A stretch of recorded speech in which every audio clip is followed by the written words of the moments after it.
Não acumuleis para vós tesouros, mas parece ser a contramão de tudo o que se chama vida, não é? Quem é que não foi ensinado a buscar, desejar, se preparar para uma profissão, e o único objetivo disso é ganhar dinheiro? Afinal de contas, que outro motivo haveria para eu sair da minha cama e trabalhar o dia inteiro? Alegria, satisfação? Nós fomos ensinados desde cedo a sermos gananciosos. Somos treinados, e lamentavelmente não é só pela escola, mas pela família, a buscar, desejar e sim, a juntar tesouros sobre a terra. Há um ditado que diz que o rico está errado porque só pensa em dinheiro, e o pobre porque só pensa no dinheiro. Um só pensa no dinheiro que tem, outro no dinheiro que gostaria de ter. Quem é você? Porque qualquer um dos dois vai estar errado, diz as Escrituras. Mas a pergunta é errado ser rico? É pecado ser rico? É ruim ter dinheiro? Pois é, existe um outro ditado. E esse é mais sério, porque esse já começa a andar degraus abaixo. Dizem por aí que dinheiro não traz felicidade. Então me dê o seu dinheiro e seja feliz. Eu quero que vocês olhem para esse texto, porque ele vai falar que o problema do dinheiro não é o dinheiro. Eu queria dizer para você que desistiu de ficar rico, que esse é um bom alvo. Não é um bom Deus. Que esse é um bom objetivo, mas não pode ser o objetivo da sua vida. Que dinheiro é bom, mas quando o dinheiro se torna o carro-chefe da sua vida ao ponto de determinar as suas escolhas, então o dinheiro passou a ser um senhor que te cega e corrompe o seu coração. E o propósito aqui é mostrar que na costura dos assuntos que começam no 19 e terminam no 24, uma coisa tem ligação com a outra. E para que você comece a pensar sobre o que a Bíblia está realmente dizendo, me permita fazer duas perguntas, das muitas que poderiam ser feitas. A primeira delas é: o que na vida você mais valoriza? O que você não pode ficar sem, ou sem o que você morreria? Pensa aí naquilo que você considera como tendo de mais valor e responda, não precisa levantar a mão dizendo o que é. Pense o que é em todo o universo aquilo que tem mais valor para você. Alguns não diriam dinheiro. Alguns diriam poder, fama. Alguns diriam respeito. Respeito é algo que eu valorizo.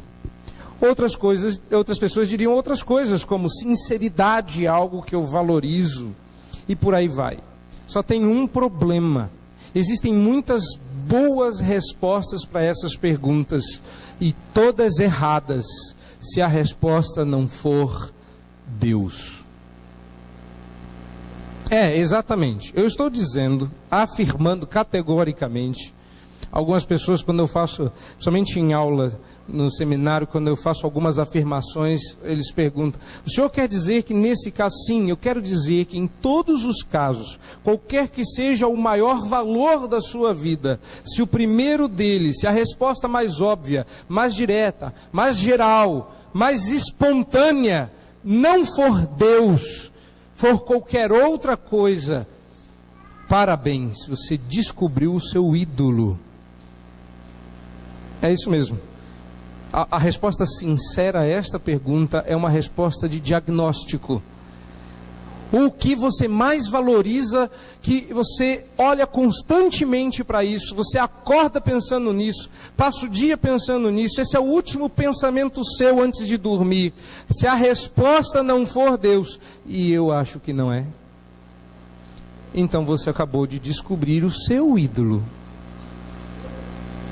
E o pior, você pode descobrir no compartilhar com os irmãos, tem mais gente adorando a esse ídolo seu.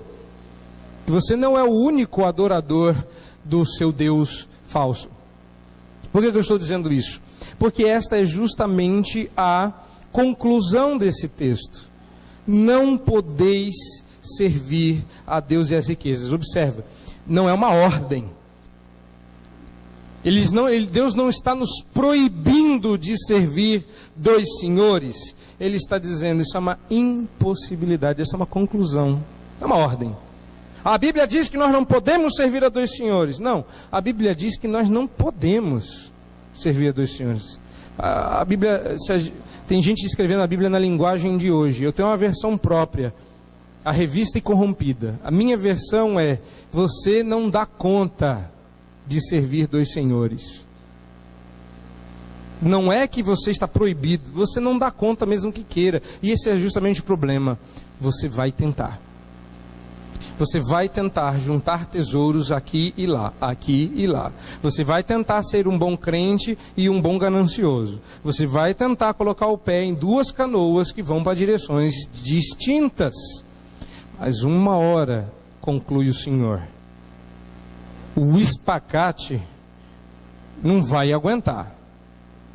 Você vai abrir as pernas, mas as canoas estarão tão longe uma da outra que você vai cair. Então você vai tomar uma decisão, ou uma canoa, ou outra. Qual você vai escolher? Nós vamos começar entendendo a primeira parte desse texto. Não é um texto complicado, é um texto fácil de entender, difícil é de engolir. Como já dizia um pastor chamado Steve Lawson, que esteve recentemente no Brasil. Dizia certas coisas na Bíblia que não são difíceis de entender, o difícil é engolir. Então, essa é uma parte difícil de viver, mas não de entender. Olha como o argumento é simples. Não acumulei para vós tesouros sobre a terra, onde, esse é um motivo por que você não deve fazer isso, e é um motivo óbvio, onde traça e ferrugem corroem, e onde ladrões escavam e roubam. Então, observe que roupas caríssimas mofam e são corroídas por traças igual roupas baratas. Quando Poá tem uma particularidade, e de vez por outra ela se torna muito úmida. E eu vim de uma cidade, pastoreando uma cidade que lá é tudo muito seco. É uma cidade muito seca. E eu tive a grata, assim, entre aspas, bem grande, oportunidade de ver esse texto na prática. Meu susto, eu ainda não sabia como conviver em Poá, ninguém me deu as dicas, né? Aí falaram que aqui é a cidade da água, só não falaram que a água andava voando. Quando eu abri o meu guarda-roupa depois das primeiras férias, e as roupas apareceram mofadas, meus ternos tiveram que ser lavados, porque estavam todos manchados de mofo. Eu fiquei pensando, olha só, ninguém avisou, mas também ninguém tinha como saber. E aqui está o Senhor falando, adianta. Você gasta um dinheiro, você investe tempo, esforço para ter algo extremamente valioso que pode ser facilmente tirado de você. Não é somente pelo roubo, mas pelas vicissitudes da vida. Um pastor, colega nosso aqui do presbitério, inclusive nos ajuda nas indas e vindas para São Paulo, teve o seu carro semana passada roubado. E não era um carrão não, na verdade era um carrinho, roubaram o ninho dele. Pois é, não é só carrão que andam roubando, tem roda e roda, eles levam. Mas na semana, na sexta-feira, enquanto eu ia para o JMC, havia tido, eu imagino, uma chuva ou um vento muito forte, e o trânsito estava muito ruim pelo caminho que eu estava fazendo, que normalmente é bom. Eu avistei ao longe um povo bastante peculiar. Eu identificava o uniforme, que era um uniforme, mas não sabia se era da prefeitura. Vi alguns bombeiros, isso eu identifiquei. Quando meu carro finalmente passou em cima, eu vi porque que eles estavam com aquela cara. Estavam esperando o dono do carro chegar para explicar como aquela pedaço de árvore tinha caído em cima do carro dele. Aquele era um carrão, que agora tinha virado um carrinho achatado. E eles estavam lá. Quem vai explicar para o camarada quando ele chegar? Jesus está dizendo, as coisas dessa vida, elas estão, amanhã não estão.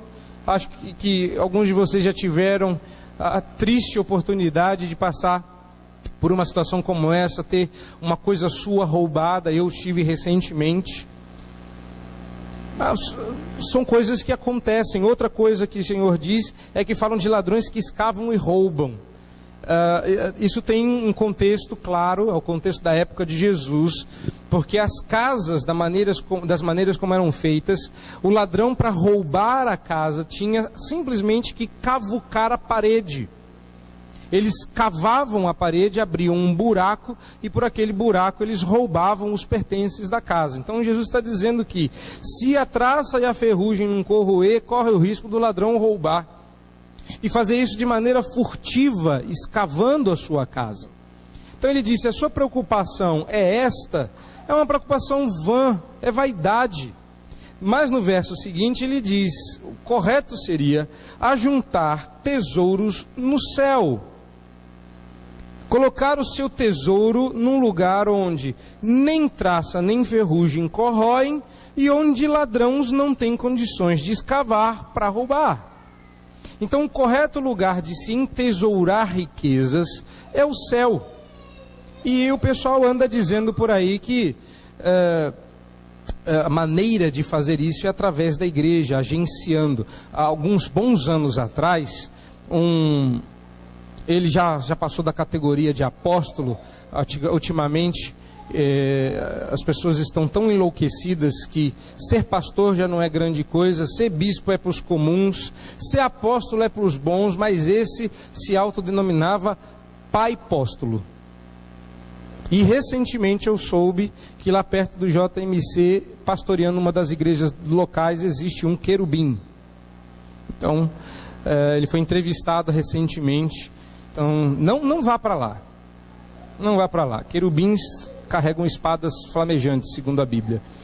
Brincadeira à parte, o que me chamava a atenção nesse camarada é que ele dizia que, através da igreja dele, você poderia comprar um terreno no céu.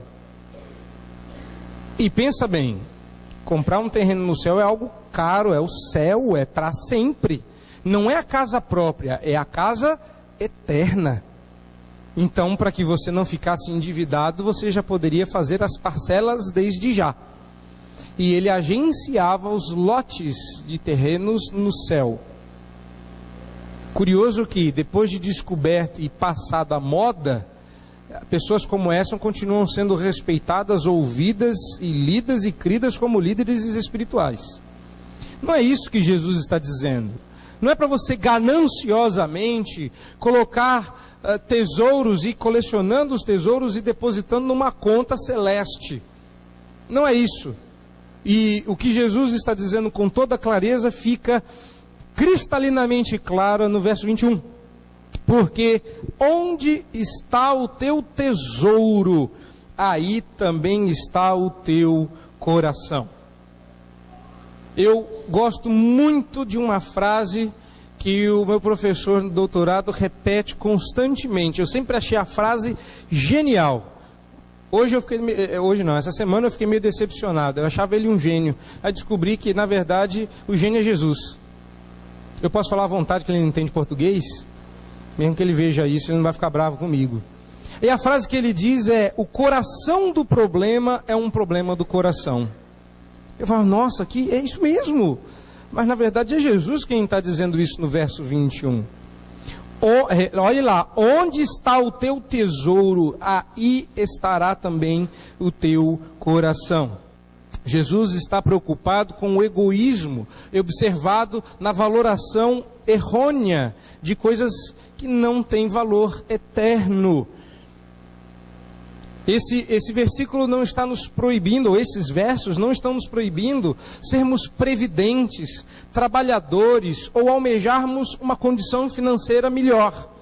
Não existe nenhum pecado nisso.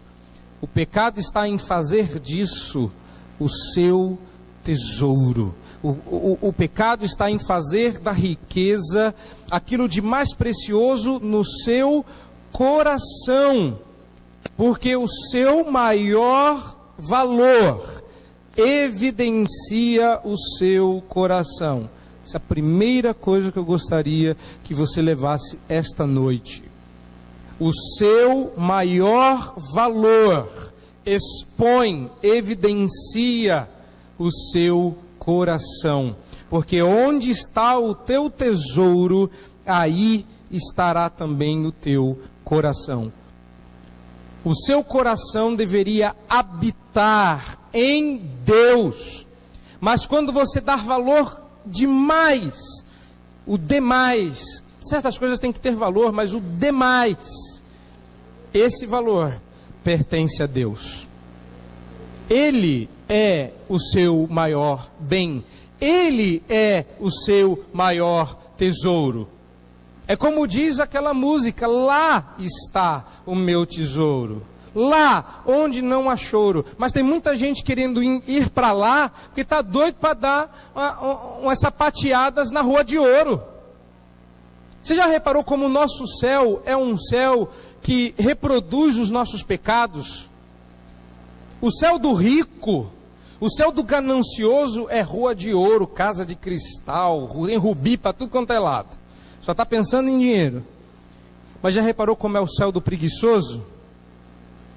O céu do preguiçoso é um lugar tranquilo, não haverá trabalho, nós andaremos. Você já pensou no seu céu? O seu céu é uma reprodução do seu pecado. O meu céu vai ser aquela mesa, cheia de comida, farta, uma santa ceia que não acaba mais. Já pensou? Nós estamos invertendo o quadro, nós estamos chamando o céu para baixo e estamos dando valor às coisas daqui e achando que Deus também as valoriza. Não, Deus tem uma categoria de valores distintas da sua, e se você não entender isso, o seu coração vai habitar nessas coisas, nesses lugares, mas não vai habitar em Deus. E observa que essa é uma questão de habitação, porque no lugar onde você colocou o seu tesouro, se na terra ou no céu, lá estará o teu coração. E a pergunta que eu faço é: onde o seu coração habita? Não pense no lugar, porque alguns de vocês habitam em Minas, embora morem aqui. Dá para entender? Você gosta de um lugar. Você tem um lugar dos seus sonhos que você gostaria de morar.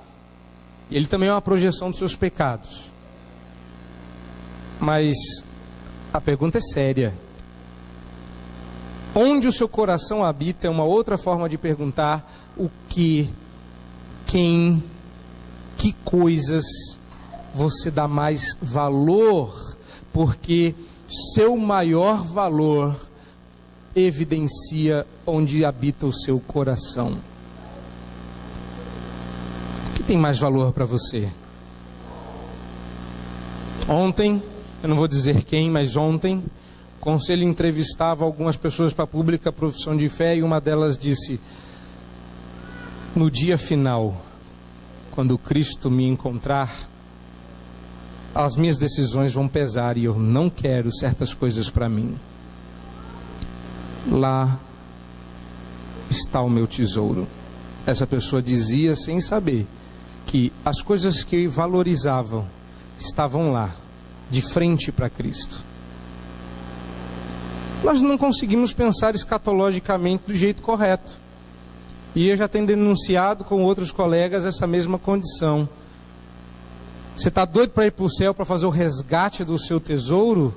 Não é isso que Jesus está ensinando. Ele está dizendo que o seu maior tesouro, onde as coisas que você valoriza, aquilo que você realmente encontra valor, não estão neste mundo.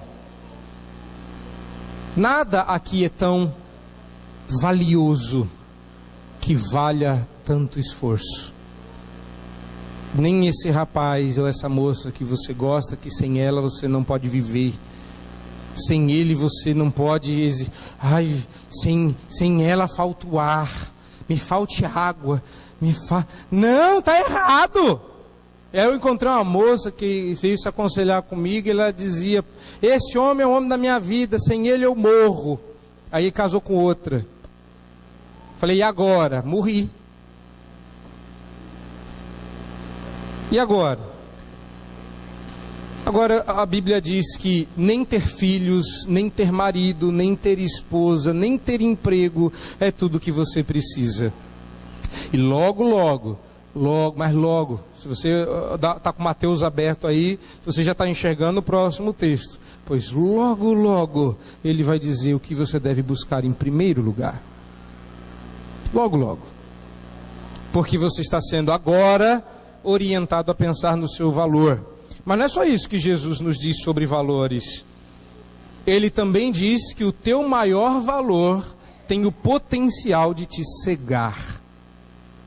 Quem já não ficou cego por alguma coisa que desejava intensamente? Eu não estou dizendo que seja uma coisa ruim.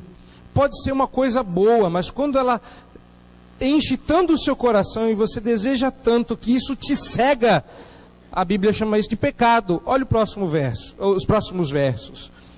São os teus olhos a lâmpada do corpo?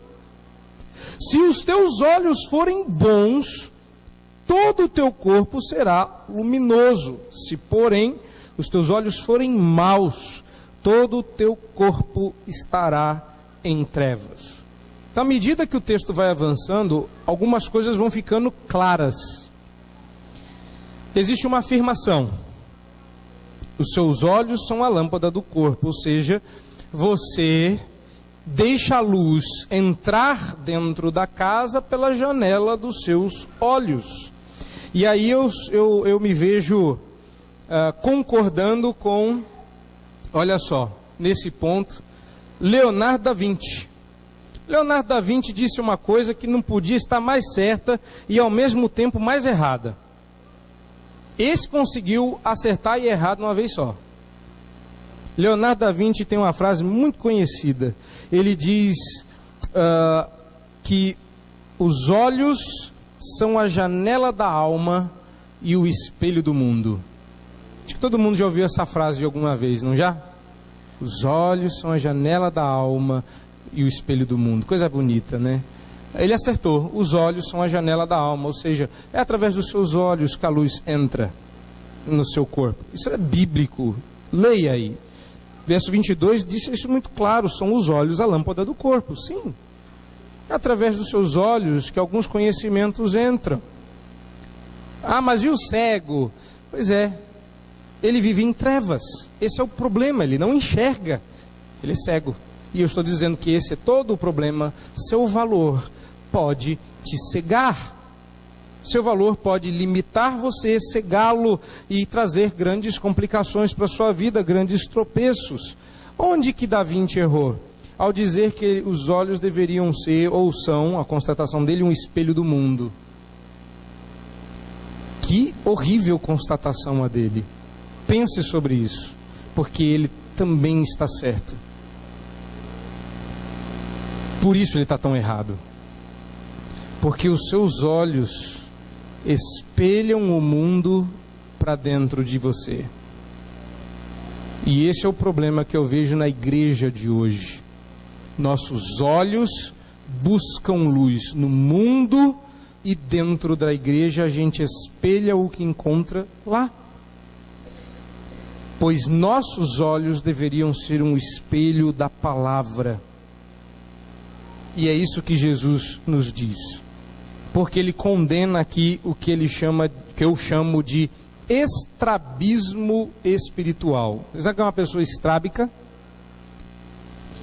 Sabe que uma pessoa estrábica é alguém que dá nervoso de conversar. Porque você não sabe para quem ela está olhando. Se para o peixe ou se para o gato. A gente cresce ouvindo que você tem que estar sempre com um olho no peixe e outro no gato. Mas isso é uma cena horrível. Um olho olha para cada canto. Mas esse é justamente o problema que Jesus está apontando aqui. Você não pode isso. De onde eu tirei isso? Do texto. Porque embora as palavras bons e maus, versos 22 e 23, possam ter conotações morais, o que é ter um olho bom? O meu olho é bonzinho, olha que docinho que ele é. Não é moralmente bom. Olho bom e olho mau é olho que enxerga bem e olho que enxerga mal. Olho bom é o que eu não tenho.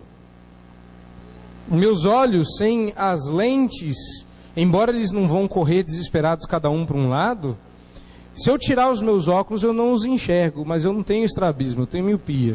De vez em quando eu brinco, colocando os meus olhos para ficarem vesgos. Mas dá um nervoso, não é? Dá um nervoso ouvir alguém que não consegue olhar. Quando eu olho para alguém aqui mais perto, eu olho para vocês nos olhos. Mas se eu começasse a olhar assim, e não dá uma impressão ruim, irmãos? A Bíblia está dizendo, cuidado. O olho bom é o olho que enxerga retamente. É o olho que consegue fixar-se. Mas o olho mau é o olho dividido. É o olho que olha para o lado errado. É o estrabismo espiritual. Uma outra forma de traduzir aqui é olho maligno.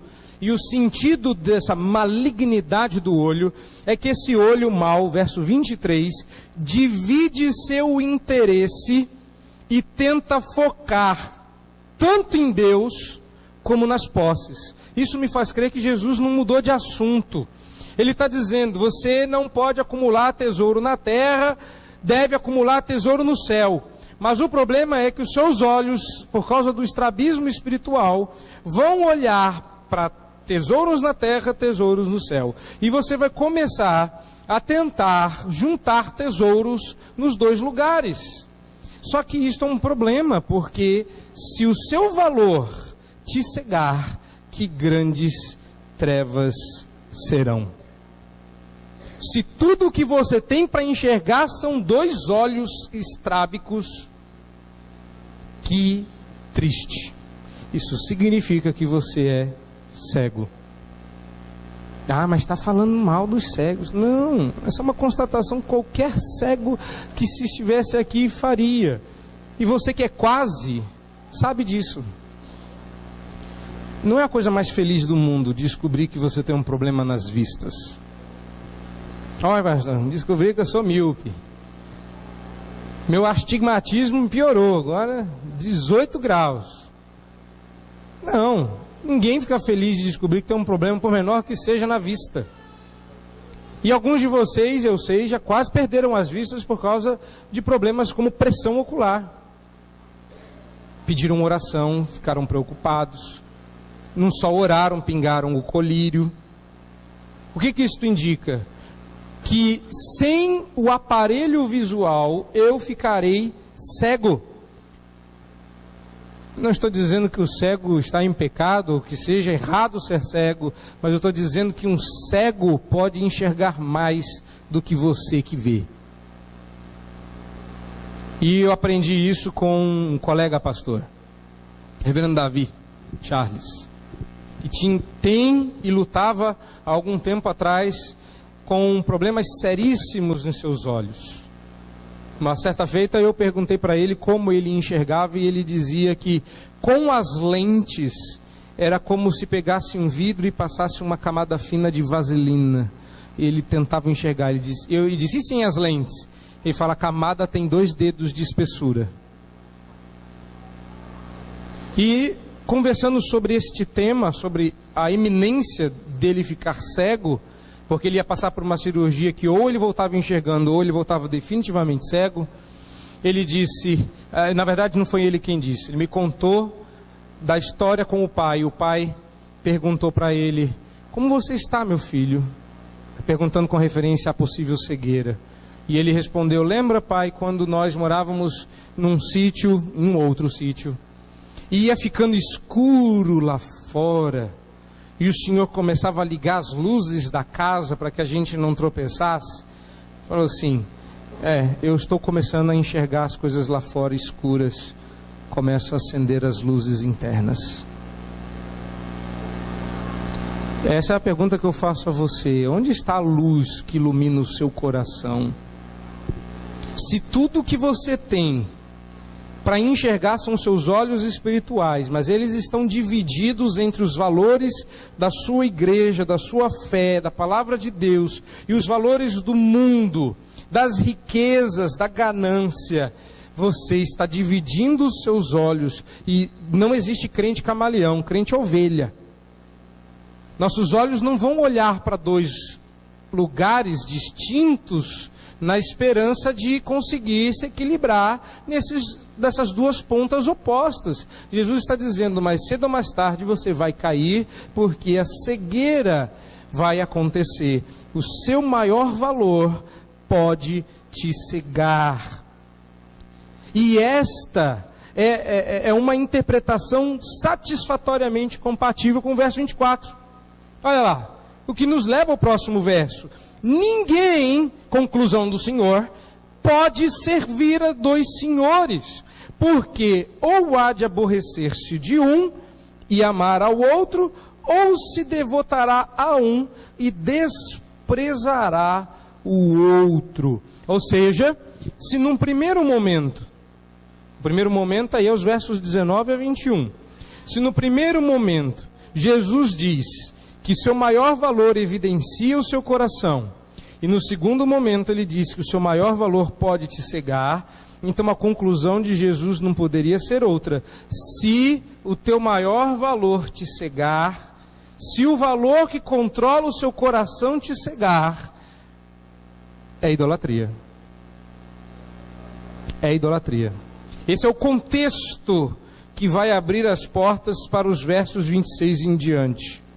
26 em diante não, 25 em diante. O contexto é um contexto de idolatria. Se o seu maior valor, aquele que controla o seu coração, te cegar, você é um idólatra. E nós temos um problema. Nós temos aprendido sobre os ídolos do coração, e é justamente sobre isso que Jesus está falando, sobre ídolos do coração. Mas nós não conseguimos nos ver tão idólatras assim. Talvez porque o coração é pequeno, o ídolo seja desse tamaniquinho. Mas o que Jesus está dizendo é que o seu ídolo é tão grande que você não consegue olhar através dele. Ele te cegou. Ele está na frente e você vai cair. Ninguém pode servir a dois senhores. Novamente, estamos aqui diante de palavras fortes do Senhor Jesus. Ele usa o termo escravidão. Jesus não está dizendo que você não possa ter dois empregos. Tem gente nessa igreja que tem até 3. A coisa está ficando difícil, precisa trabalhar. Mas a Bíblia não proíbe isso. A Bíblia está dizendo que emprego você pode ter 3, mas trabalho escravo só 1. Você está achando que o seu trabalho é escravo?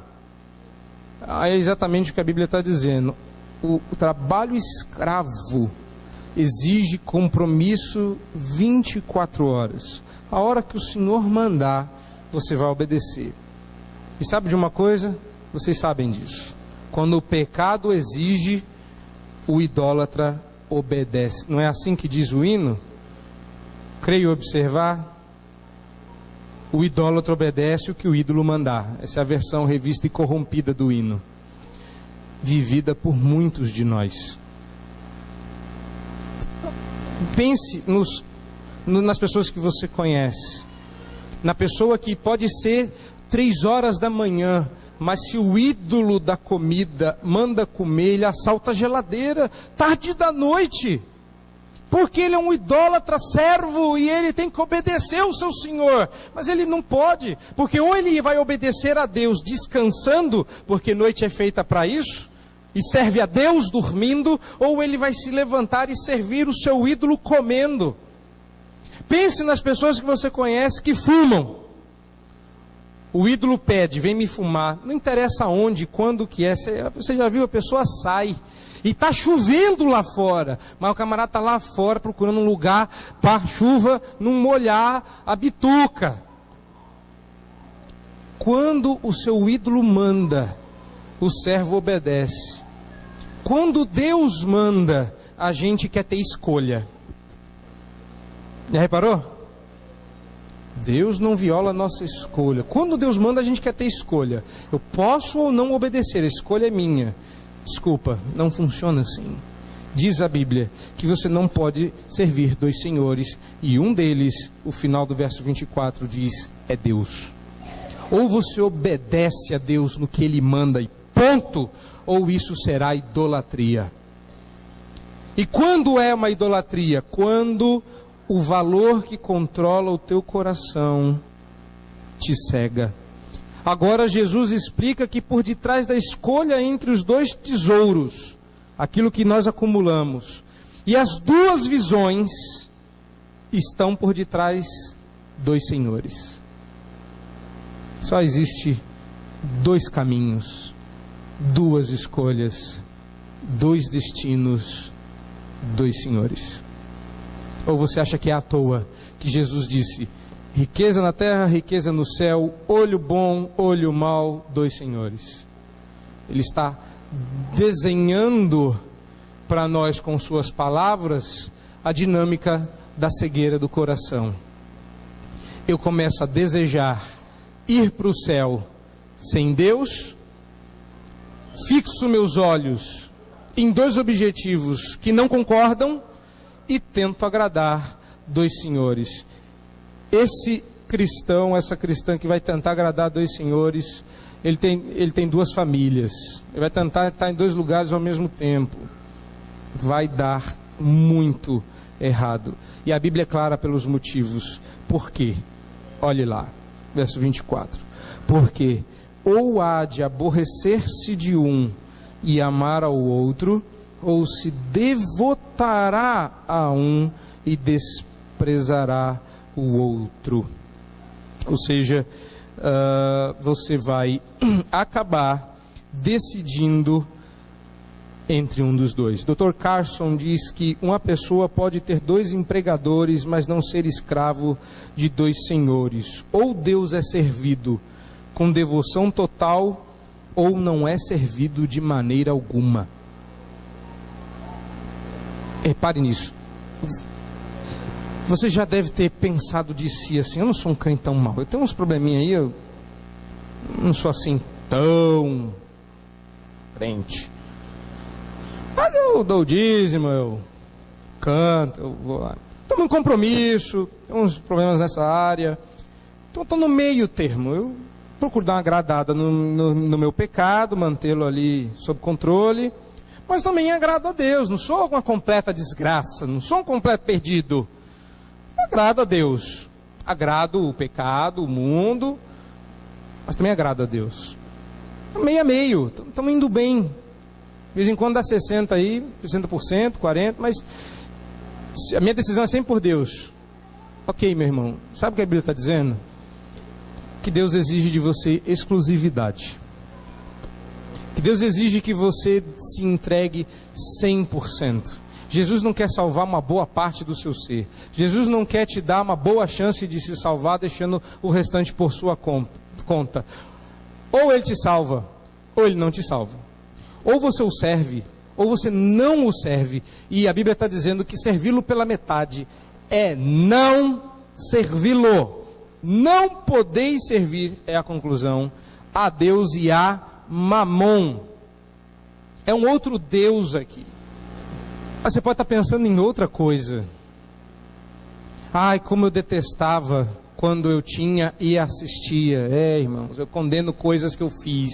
Pois é, ainda bem que eu não sou o salvador de ninguém. Mas que coisa horrorosa que era vir para a igreja desejando saber quem ia ser excluído do paredão.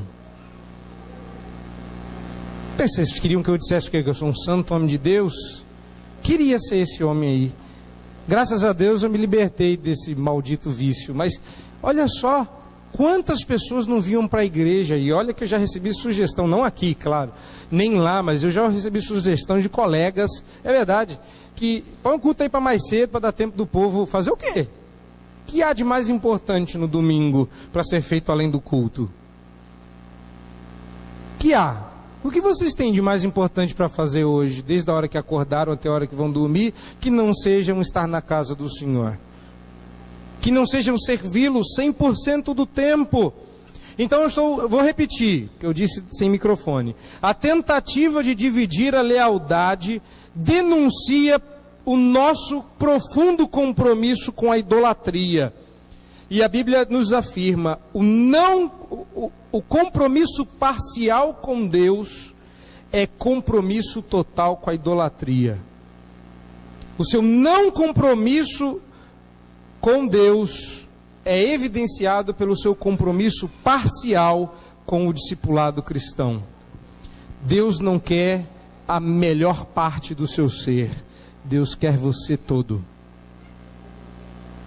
Deus não quer o seu melhor tempo. Deus quer todo ele. Vocês já repararam que a Bíblia fala sempre de totalidade? Bem-aventurado o homem que não faz um monte de coisa, mas tem uma coisa que ele faz: medita na lei do Senhor dia e noite. Ou seja, enquanto for dia, medita na lei do Senhor, e quando começar a noite, medita na lei do Senhor. Se você encontrar algum espaço em que não seja nem dia nem noite, você pode não meditar na lei do Senhor. Tem gente doida para encontrar aquele parte da tarde, né? Sessão da tarde está liberada. Não, esse é justamente o ponto. O texto não está dizendo que tarde é diferente de dia e noite. Ele está dizendo que ou é dia ou é noite. É uma forma de dizer que 24 horas por dia, o dia inteiro, todo dia é para Deus. Ninguém pode servir dois senhores. Em resumo, seu maior valor evidencia o seu coração. Seu maior valor pode te cegar.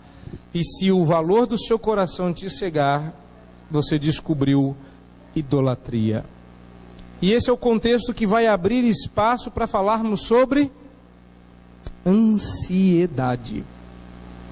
Vá pensando no que eu vou dizer que ansiedade é. Vá pensando. Que ansiedade? Pense, eu não vou dizer hoje não, vou dizer semana que vem. Mas vá pensando, num contexto desse, onde Jesus começou a nos preparar no versículo 19, que dividir a visão espiritual e tentar acumular tesouros em lugares tão distintos evidenciam, põem para fora a sua idolatria. Eles não provocam, são uma evidência disso. O verso 21 deixa isso bem claro, porque onde está o teu tesouro, ali está o teu coração. Então vá pensando, mas até lá, enquanto você pensa nisso, medite no seguinte: é fácil descobrir a nossa idolatria, difícil é abandoná-la, difícil é levar a ferro e fogo. Quando alguns governantes nossos, e esses eu tenho certeza que não foram eleitos por nós, clamavam pela aprovação de uma lei que favoreceria homossexuais, um deles, se dizendo pastor e homossexual, de posse de uma Bíblia em mãos, bradava balançando a Bíblia, que o problema dos cristãos é levar a Bíblia ao pé da letra.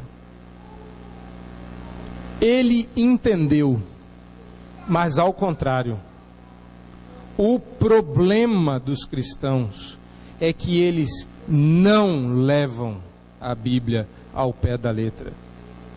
A Bíblia está dizendo que se você tem interesses espirituais e mundanos no mesmo patamar, está errado. Outro dizia: esses cristãos bitolados creem que tudo que está na Bíblia é verdade. Eu queria conhecer mais desses crentes que acreditam que tudo que está na Bíblia é verdade. A Bíblia diz coisas duras, mas será que a gente seria capaz de levar isso a sério, ferro e fogo? O professor de karatê que me deu aula se converteu a Cristo, ou foi convertido por Cristo à fé cristã. E ele contou que em um dos treinamentos, um grande mestre de karatê pediu para que todos se ajoelhassem. Ele fez uma leve reverência, mas não se ajoelhou. Ele já tinha sido convertido ao Senhor à época. E ele só não tomou uma represália maior porque ele era segundo dan em karatê. Porque se ele fosse faixa branca, tinha apanhado. E o mestre perguntou por que ele não se dobraria. Ele falou: eu não vou me ajoelhar à memória, à foto, a ninguém.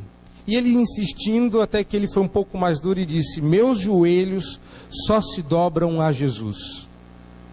E para mais ninguém eu abaixo a cabeça. Ele falou: mas você tem que se dobrar, porque mestre fulano foi um grande mestre. Ele falou: se eu tenho que me dobrar, alguém vai ter que me fazer dobrar, porque os meus joelhos só se dobram a Jesus. Do contrário, só se dobrarão debaixo de muita... Aí ele usou um termo mais chulo, mas de muita pancada. 2,10 metros, segundo dan em karatê, dá para ficar de pé, não precisa dobrar não. Mas quando isso saiu dos lábios de um pequeno Davi, de frágeis Sadraque, Mesaque e Abednego, do inculto Pedro, do baixinho Paulo, Deus os protegeu como protegeu o professor de 2,10 metros. E nenhum deles sabia karatê. Você estaria disposto a lutar contra a sua idolatria para que o seu coração habite em Deus? O que é que você ficaria sem, e sem isso você morre? A resposta é Deus. O que é que você mais valoriza na vida e na morte? Esta é a primeira pergunta do catecismo de Heidelberg. É um outro catecismo. Primeira ou segunda? Eu só decoro os nossos. O resto eu sei que tem. Mas o catecismo de Heidelberg tem lá: qual é o nosso maior valor na vida e na morte? E o catecismo responde: Jesus Cristo. É o que existe de mais valioso na vida ou na morte. É exatamente o que o Senhor Jesus está nos ensinando aqui. Ele diz: eu sou o seu maior tesouro. E servir a Deus significa fazer o seu coração habitar em mim. Essa é a conclusão do texto. A pergunta que a gente vai deixar no ar é: esta também é a conclusão da sua vida? Esse é o resumo da sua fé? O que é que você valoriza tanto que você estaria disposto a dar a sua vida por amor a isso? Se a resposta não é Deus, você descobriu o seu ídolo. Que Deus tenha misericórdia de nós, para que nossos olhos olhem retamente, para que a palavra de Deus ilumine os nossos passos e que nós sirvamos com integridade o nosso Deus. Amém.